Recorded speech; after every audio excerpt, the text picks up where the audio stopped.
So you want to learn how to make some bougie cornhole boards. In this video, I'll describe my basic process for how I'm able to differentiate myself from all of the others in the market, and also why my boards cost what they do. The first thing I'd recommend is networking with the right people, because that enables you to have the conversations that really set the tone for the rest of the project. Hey, can you make me some cornhole boards? Yeah, so what did you have in mind? Surprise me. I mean, what kind of features and characteristics? Surprise me. Oh, you'll be surprised. I'm not joking. That's actually how this conversation went. Select your design. My friend has a great big yard and frequently hosts get-togethers. It's not uncommon for him to have 8 families over, with at least 2 separate sets of boards going at the same time. I wanted this set to stand out, so I didn't want these to resemble plywood over 2x4s, like regular cornhole boards. I also wanted them to play differently than regular boards. Cheap half-inch plywood boards have a lot of spring to them, and that can cause the bags to bounce and shift during play, designed to be solid, without adding weight. For that, I went with a panel layout instead of plywood for the deck. This would be lighter and stiffer than the equivalent dimensions in plywood. I also wanted them to look like the premium boards I've seen online. When people talk about locking in 90% of the budget in the first 10% of the project, this is what they mean. I haven't bought a single piece of wood, and my design already dictates 30 board feet of solid wood.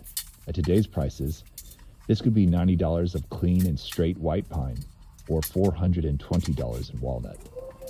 I justified this route because quality plywood in my area is well over $150 a sheet, and the cheap stuff at the big box store down the street has delaminated on me on previous projects. Step 3, select your materials. I went to a local hardwood dealer and was able to find some quarter sawn sycamore on sale for roughly $7 a board foot. I thought this would be a good fit because it had ray flecks that sparkled and spalting that added contrast and interest. There was no way someone would mistake these boards for regular plywood and 2x4 cornhole boards. Step 4, take your time and lay out your material.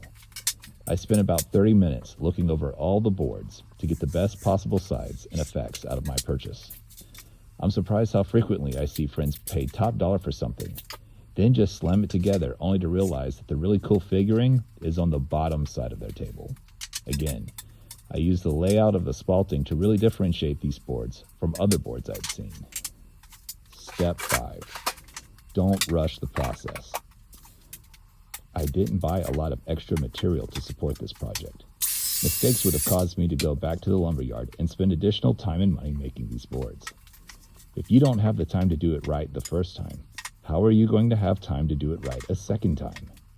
One area where I see a lot of people creating headaches for themselves is when it comes time to glue up their panels. If the edges do not line up well before clamping, you can try and force it during the clamping phase, but you will introduce a lot of unnecessary stress into your panels that will later manifest in the form of warping, twisting, and cracks. Step 6, be efficient with your time. It's easy to make something that costs a lot of money, but it's hard to make something that makes you a lot of money.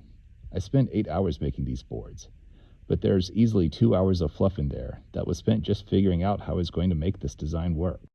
Now let's add up all the costs associated with building these 2 cornhole boards. The wood was $200. The graphics, including shipping, was $40. Paint and poly was $60. Brushes and sandpaper consumed during this build was another $10, so not a big deal there.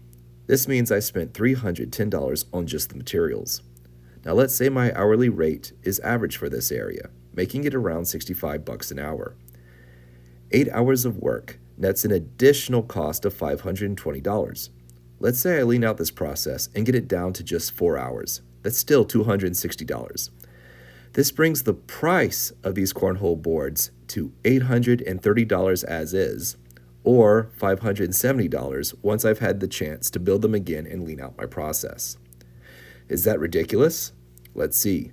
West Georgia Cornhole makes CNC routed plywood cornhole boards on an assembly line that sell for $400.